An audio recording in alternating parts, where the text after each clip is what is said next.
J'étais un peu un gamin au bord de la plage et c'est au bord de la plage que tout a commencé. Assini, c'est une ville un peu touristique de la Côte d'Ivoire. Il y a un monsieur qui est détenteur d'un des plus grands supermarchés en Côte d'Ivoire.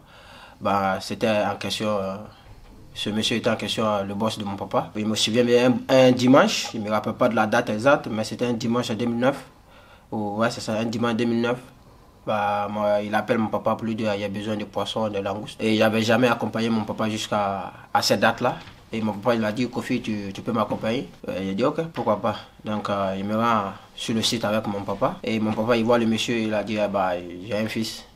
Il a de la qualité, mais il n'y a personne pour l'aider. Pour être à l'académie Moussif, quand on voyait qu'à la télé. Moi, il voyait qu'à la télé, puisqu'il vient d'un petit village. Et le monsieur en question, il est un peu le partenaire de l'académie Moussifcom, qui est le centre de formation de la SEC. Donc, il appelle le directeur général. Maintenant, c'est le directeur général de la SEC, mais à l'époque, c'était le directeur sportif. Et il s'appelle Benoît You, un Français aussi. Et il lui dit, OK. Il vient de le voir le week-end après à Assini. D'où je venais, le terrain est fait sur du sable, on joue que sur la plage. Donc, on a changé quelques ballons. Il a dit, OK. Rentre à l'académie, il y a les tests, il y a le stage, il y a le recrutement si vous voulez, qui débute le 7 septembre 2009. Et je pense que tout est parti de ce moment-là.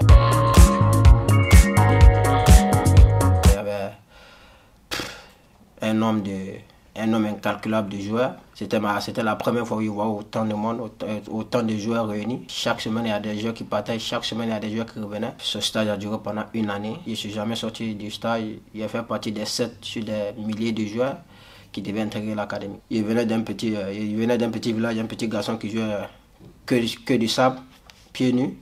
Donc à l'époque, il ne me rendait même pas compte du rêve, de la chance même que j'avais déjà d'intégrer l'académie. Je suis le seul footballeur pro qui vient de ce petit village. Et je pense que pour moi, c'est juste une fierté de représenter ce petit village. J'ai fait 7 ans à l'académie. J'ai mis presque une année à m'adapter parce que c'était dur. Il n'y avait même pas joué avec des crampons au début. La première fois, j'ai dû enfiler les crampons. Au bout d'une minute, 2 minutes, j'ai dû les enlever.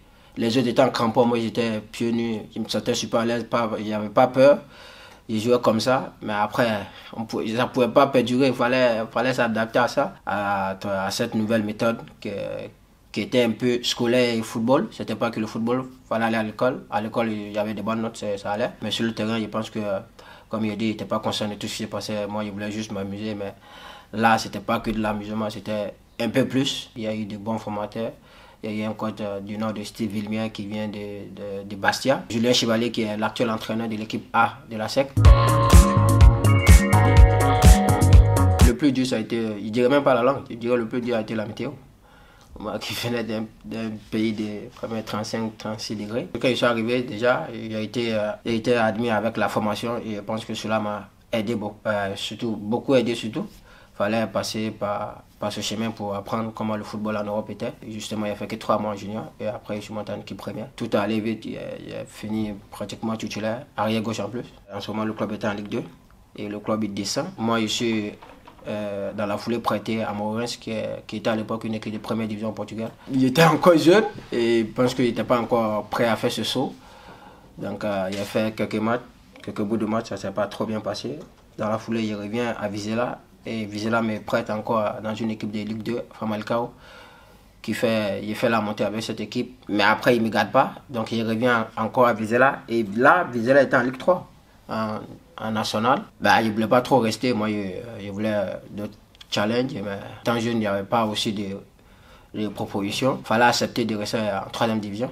Et c'est ce qu'il a fait. C'était dur. C'était un choix difficile à prendre, mais il l'a fait. On fait la montée en Ligue 2 l'année d'après. Et on refait encore l'année d'après la montée directe en première division. Et je pense que ça faisait 36 ans que le club n'était pas monté en Ligue 1. Et je pense qu'on a créé l'histoire. Là, j'explose, il progresse bien. Il a fait pratiquement tous les matchs. J'espère que je suis parti, j'espère que ça va s'arrêter. Il trace ma carrière, il trace mon petit chemin. Après, oui, il prend souvent des semaines, voire des mois pour m'adapter. Mais je pense que pour moi, c'est le processus idéal. Là, il a atterri dans un championnat complètement différent du Portugal.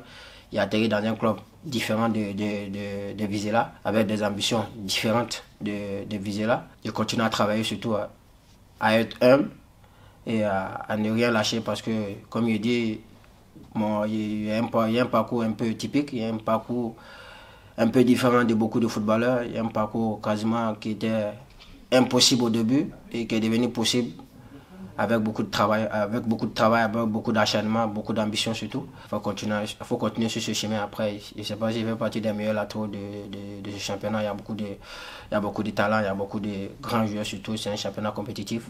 Faut se mettre au niveau à chaque match et c'est ce qui essaie d'apporter au groupe. Après, ça fait plaisir d'entendre ces compliments, mais pour moi, c'est juste une source de motivation pour encore donner plus.